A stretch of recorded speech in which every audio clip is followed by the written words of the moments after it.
can really tell that I'm putting a patch from an air tank on the rim.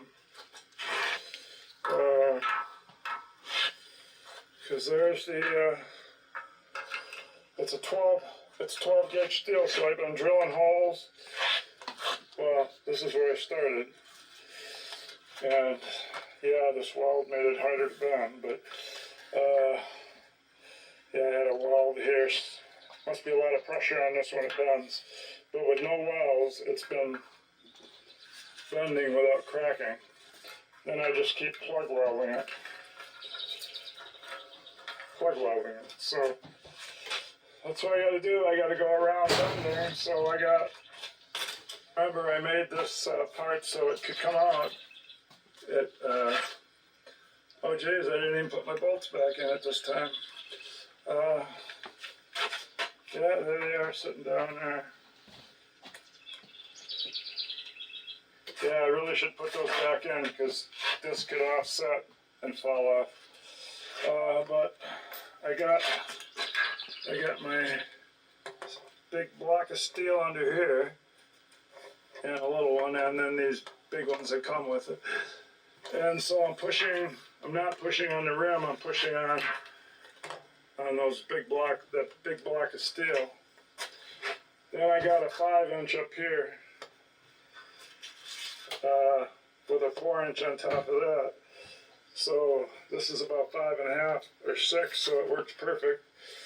And then these ends, I first tried cutting one 9. I tried cutting one of these patch plates at 9, but it was too big. I thought it would shrink when it bent. So I cut a 1/2 inch or so off each side. Now it seems to be working. Because you can't be up in here where the tire's going to go, right? So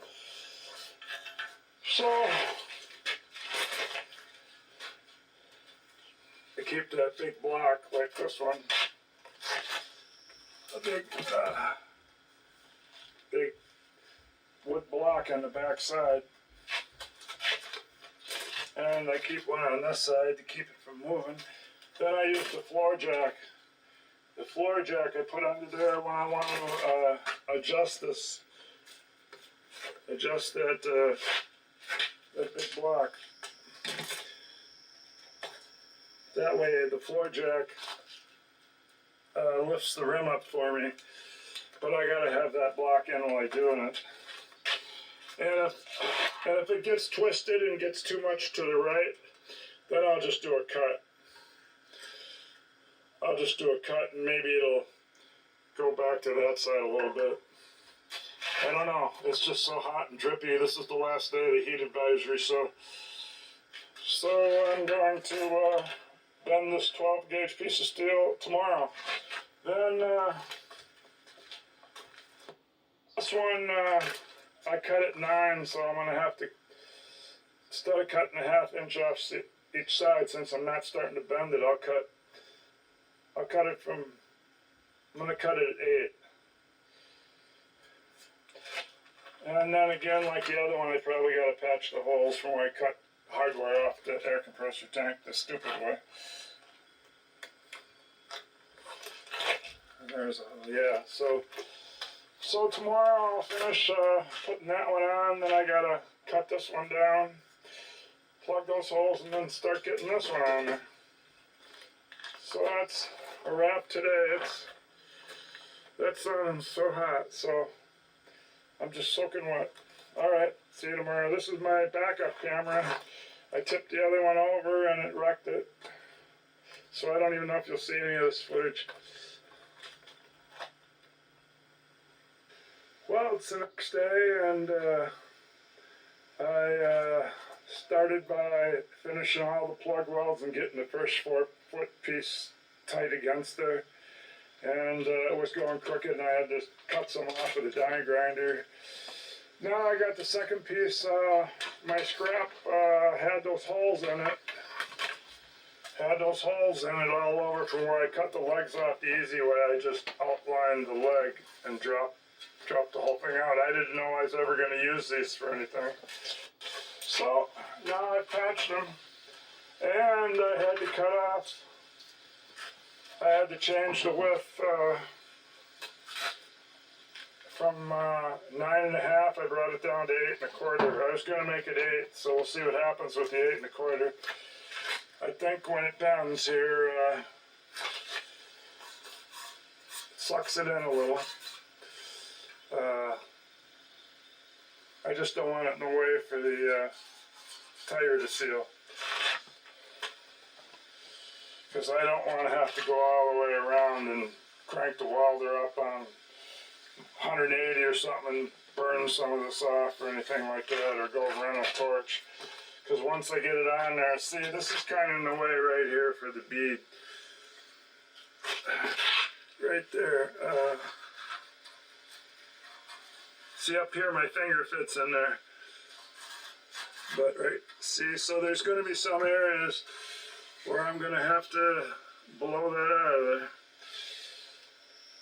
Well, I wanted to have this tapered stuff, because a lot of this tapered stuff on the 73-year-old rim is gone. There's a hole right there. So that's why I want this. So I'm trying to keep it as wide as I can, but then this is the first time ever doing this. I don't know where to. But this 12 gauge works good for doing this now that I found my gauge tool. That here, when I put these things on from a semi-rim, I found out these were 5 gauge. I might have already told you that. These were 5 gauge. Man. Alright, well, I'm quitting for the day. So tomorrow I just have to drill the holes for the plug weld. I just have to drill the holes every 6 inches, right around the thing. And then after I get the holes drilled, I can start bending it. Where's my bending tool that's 5 inches? Big thick ones under there. Where's the one I put on top? Where did it be from? It's there. This is the one I used on top, because it goes in that flat area really good. And then I put this on top of it, like that. This nice thick piece. I've already showed you that, so anyway, so hopefully I have enough shoulder here to cover up some of this stuff. And hopefully I can keep it centered where it leaves that room for the tire to come in. I want a finger's worth on each side. Alright, well, I'm quitting for the day.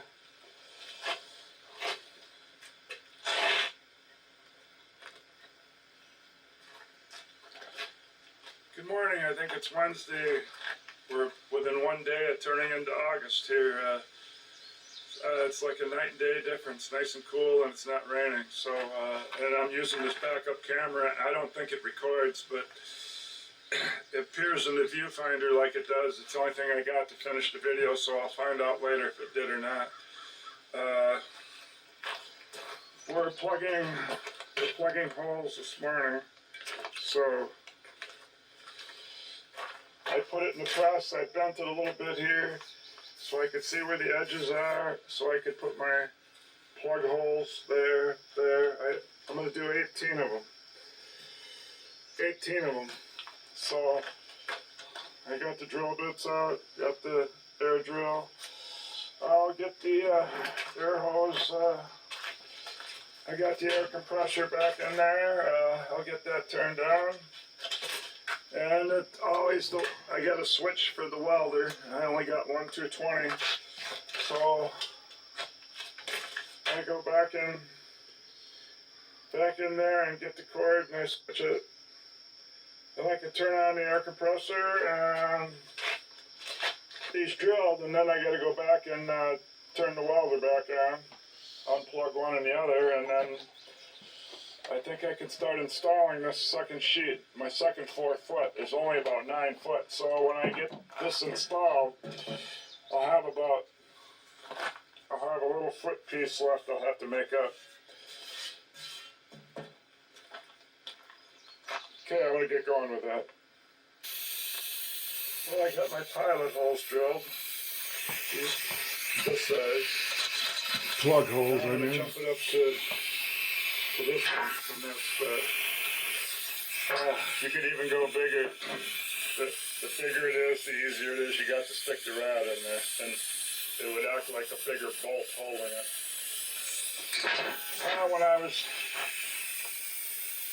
When I was drilling, I knew I dulled it, so I got the grinder out. And the first time I put a grind on it, I had it.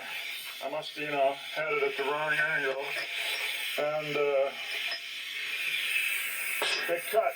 But I still didn't like it, so then I tried it again, and then it cut like a metal lathe where it had the long thing coming out, these things. So I knew I got the angle right.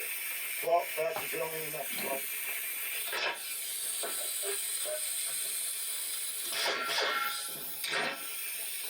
Okay, there's the finished pile of plug holes.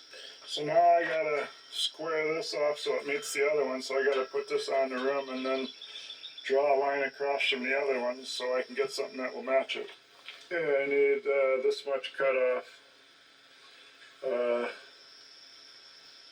It looks like some custom cuts to match the other one. Doesn't seem like this ain't that far off, but I can't cut it to this one. This is down tight. I got it welded right. It's bent down tight. So I'll cut it off the other one. I'll measure down a 1/2 inch and measure over and then angle it. There we go. It's on there. Have to be close in what this is. Not matching up that 1/2 inch. Almost cut. Just got a little left. Okay, that lined up pretty good. I don't want to touch it with my finger, it's hot, but I put a piece of wire in between there to fill up that little gap on that side. Over here, it's pretty tight. So I'm going to get this welded, and then I just have to go around and push this down, and keep plugging the welds, and then I should only have a foot left.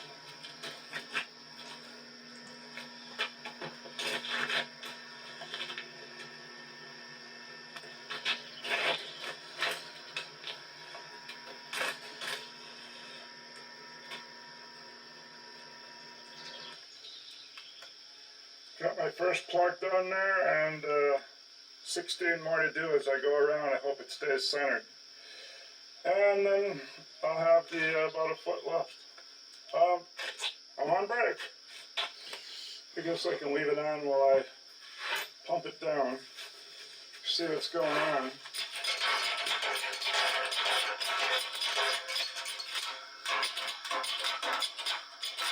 As long as these pieces don't fly out of there. I just don't stand on the other end. They did fly out one time. And is it going crooked again? Last time it went that way, and then I had to trim some off that side. If it's going crooked again, geez, I could probably splice it and then just slide this portion over, re-weld it. Yeah, it's crooked again.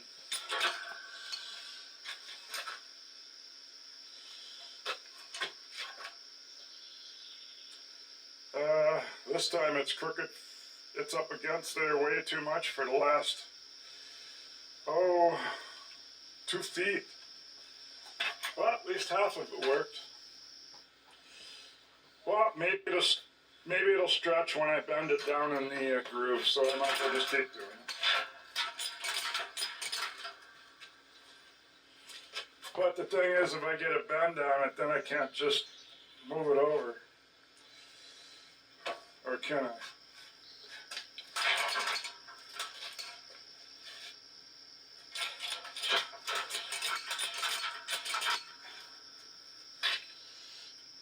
Well, it's tight against that. That's all I can go. So that's what I do each time. I keep moving it up.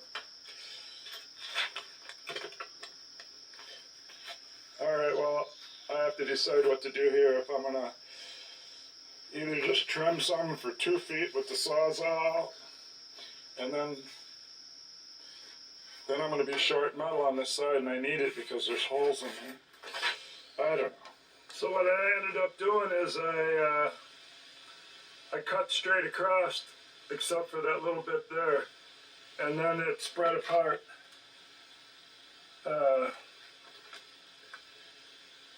It spread apart from there to there, about a half inch, and then it straightened out.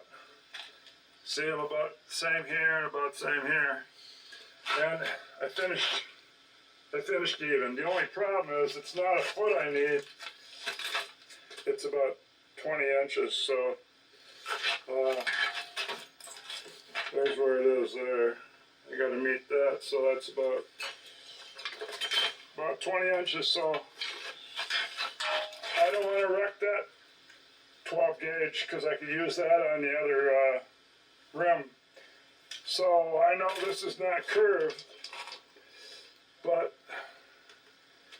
it's got some, this, I don't know if it's 3D breaker box or what brand it is, but it's got a nice wide strip here. I can weld it to this wide strip on the other side.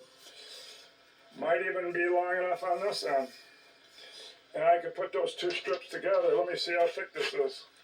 In the 12 gauge spot, so same as the air compressor 13, tank. no,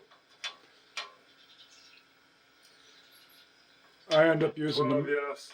I end up using the middle part. So it's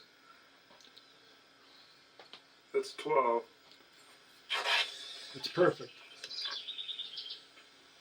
And that's what this stuff is from that Sears 20-gallon air tank. It's 12 gauge, so just be a difference in color. Plus, I got to weld the two halves together, but it's only for 20 inches. I can weld 20 inches. But I don't. Okay, it's another day. I'm cutting the last panel out of the Westinghouse, patch panel out of the Westinghouse, kind of a commercial breaker box cover.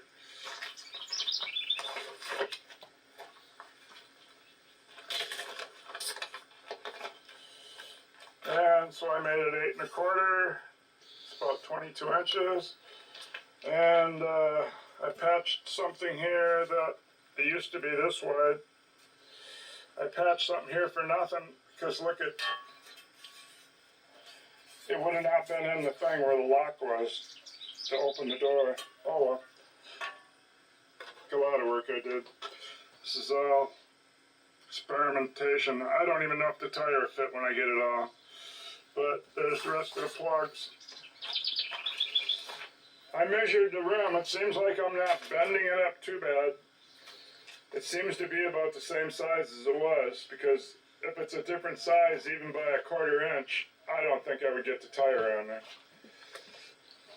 Well, now I've got the Westinghouse breaker cabinet door on there, and hooked it up, and I looked around the other side, and yes, I do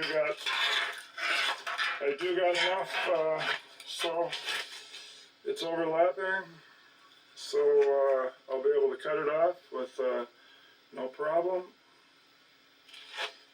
I think I got a plug weld right on this line. Gee, it's going to be almost right on the splice. Oh well. So then I got that plug weld done. So I got some on that one and the end one. So what happened? The measurement I did it up here on the top part of the bevel. Not the outside, but the next step down. I took it here. Guess that don't work. You gotta take the measurement. You gotta take the measurement on the bottom part, I guess, because that's why it's over 1 inch too long. But at least it's not too short, so I'm gonna have to cut that before I go any further so I can use the Sawzall. Otherwise, I gotta take this off, this pressure off. Then pull that up with my hands. Let's see if I can, yeah, there's enough room right there. I can saws all that across. I just got to put a line there and guess where it is. Well, it'd be nice if I would bend this down even so I could tell exactly. Yeah, that's probably what I'll do. I'll bend it all down and then try to bend it back up again. Maybe stick a 2x4 in here or something so I can cut it with a sawzall. Ah, it's nice to be back around to, oh, I didn't weld this shit. Shoot. Always work to be done. Well, finally, August 1st, half a box or a box of rods gone. I used some out of this one. I don't really use too much of those. I kind of use those for cutting, and then I use some out of another more than a 10-pound box. So I don't know how 5 many I pound. use really. 5 pound box. But there's the fuse box breaker cover meeting the air compressor tank, and I'm all the way around. I cut the joint a little short, but I cut a small piece and put in the major part, and the rest was just kind of filled in with weld. Kind of like a plug weld when I can do that, because if you butt them together, then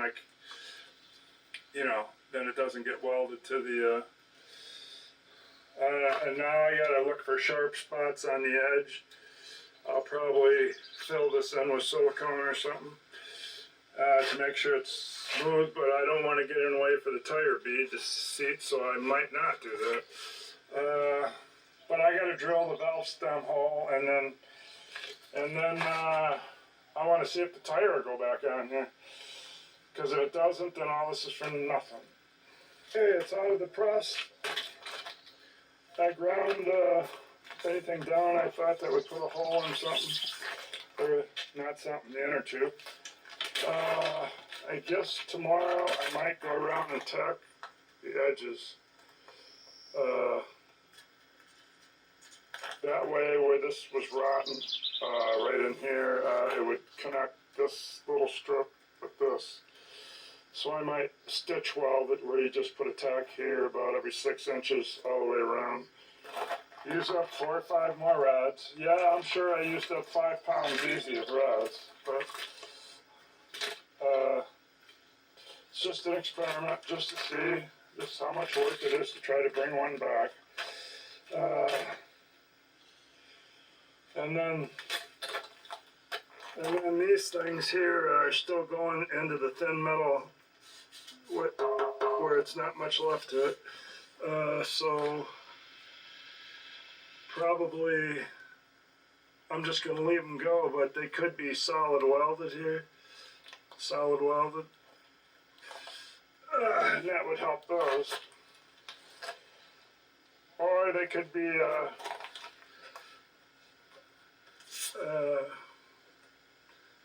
yeah, that's too much work to get these out of there now since I didn't take them off.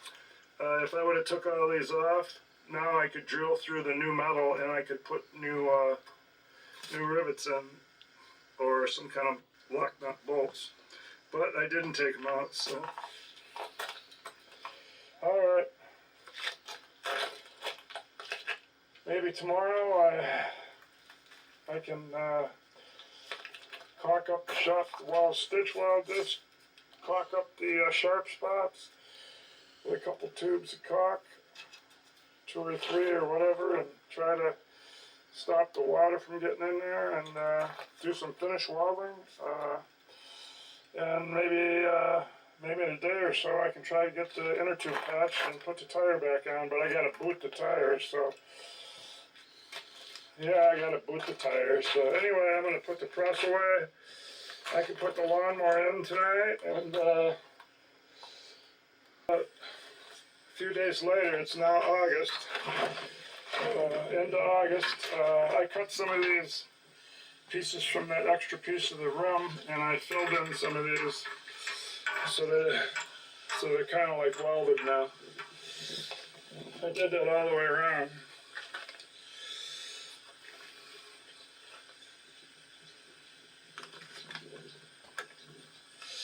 And then the reason these bolts are in here, these these rivets that are like that.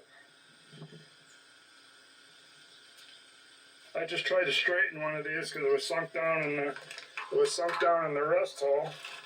I welded all the backs of them and I welded all the fronts of them, and I drilled these out and put in some 1/2-inch bolts. They were under. These are just under 1/2 inch. So I made them a 1/2 inch since they're so close. And then I drilled the valve stem.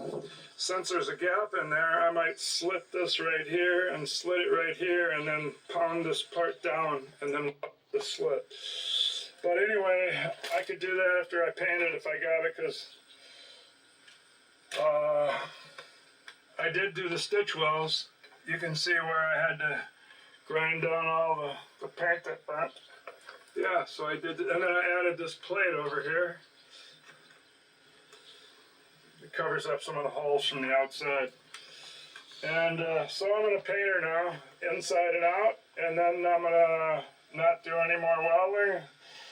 I just got to go buy a 5/8 drill bit. I got to buy a 5/8 drill bit that'll go on a 3/8 chuck. I don't have one. I don't have any 5/8 drill bits, so next time you see it, it'll be painted, both sides. I put these stitch welds, put one about every 6 inches on both sides. Okay, there's all my hard work painted. Boy, it sure looks different now than before.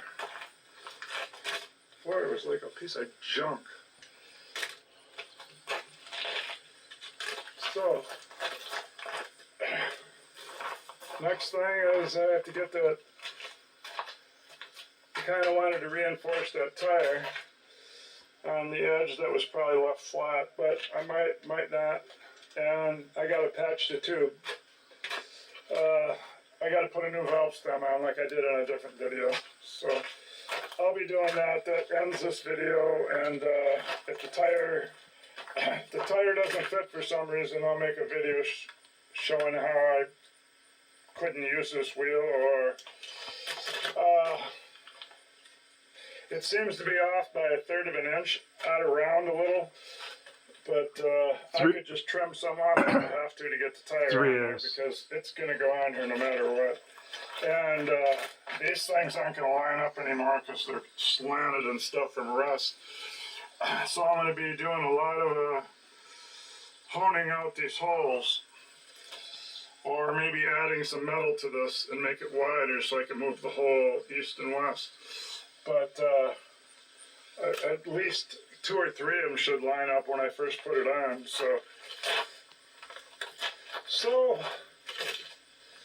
that completes it till I got to put the tire on, and maybe I'll do a video on that just to show that the tire went back on here after all that heat.